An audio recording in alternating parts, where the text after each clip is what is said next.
Salut tout le monde, Andy Pifou, et puis je vous retrouve ici pour une vidéo assez spéciale, une vidéo sérieuse pour le coup, j'en ai jamais faite, je sais. Et bah cette vidéo, sur quoi elle porte? Eh ben elle porte sur un scénario d'Uchronie sur la guerre des Gaules. Et si la révolte gauloise, la révolte de la Confédération quoi, avait vaincu César, et du coup bah fondé un espèce de royaume ou une république ou un sénat même gaulois indépendant. Bah du coup sur ce, bah cette vidéo c'est un peu ma réponse à Alteris.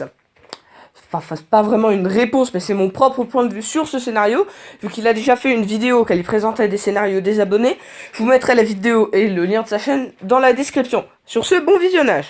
Le début de notre scénario commence à Alésia, pendant que César assiège Vercingétorix. Vercingétorix, dans cette réalité alternative, utilise une tactique de sabotage nocturne qui vise à endommager les tentes des soldats romains, entraver leur ravitaillement, et par la même occasion en assassiner quelques-uns, voire des généraux, ce qui peut être pratique. Grâce à sa tactique de guérilla nocturne, Vercingétorix réussit à affaiblir considérablement le moral et l'armée romaine, ce qui pourra lui être utile pour la bataille, car ses renforts, petit à petit, arrivent. Un mois après le début du siège d'Alésia, les renforts arrivent et, contrairement à la réalité, cette fois-ci ils sortent à une armée romaine avec un moral très bas, ce qui leur permet de percer les lignées de Rome sans aucun souci. L'armée de César est massacrée, ce qui permet un accès ouvert sans problème à l'Italie pour Vercingétorix. Grâce à sa récente victoire à Alésia, Vercingétorix décide de foncer sur Lugdunum, entraînant avec lui une longue débandade romaine. Vercingétorix décide de conquérir Lugdunum et réussit grâce à sa victoire à unifier en quelque sorte encore plus la Gaule. Puis il décide d'aller sur Massilia, auquel il décidera de la piller, puis d'aller sur Narbonne, puis encore après de foncer sur l'Italie pour piller Rome. Après ces nombreux pillages, Vercingétorix se décida enfin à partir de Massilia pour aller attaquer Rome. Mais sur le chemin, il commença par piller les villes de Turin et Milan, puis il arriva à Rome qu'il mit à sac, puis pilla le pied de l'Italie jusqu'à la Sicile. La vague de Vercingétorix arriva donc jusqu'en Sicile, ce qui ampute à Rome d'une énorme richesse.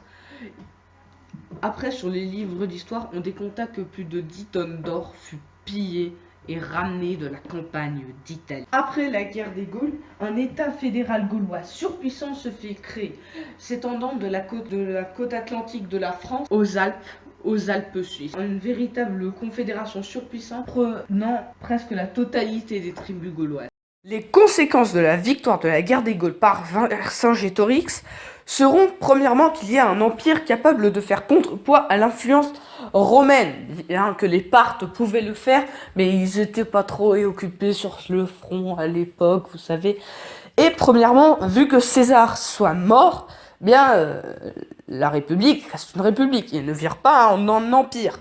La conséquence majeure sera somme toute que nous, Français, ne serions sans doute pas romanisés, ou alors très peu, ou alors ce serait une romanisation qui serait venue beaucoup plus tard et progressivement, car je pense que les Gaulois, aux périodes de l'apogée de l'Empire, auraient quand même voulu commencer à copier le style romain, les thermes et tout ça, donc sans doute des installations comme les thermes, des choses comme ça, pour une hygiène publique encore meilleure qu'avant, vu que les Gaulois étaient somme toute très hygiéniques.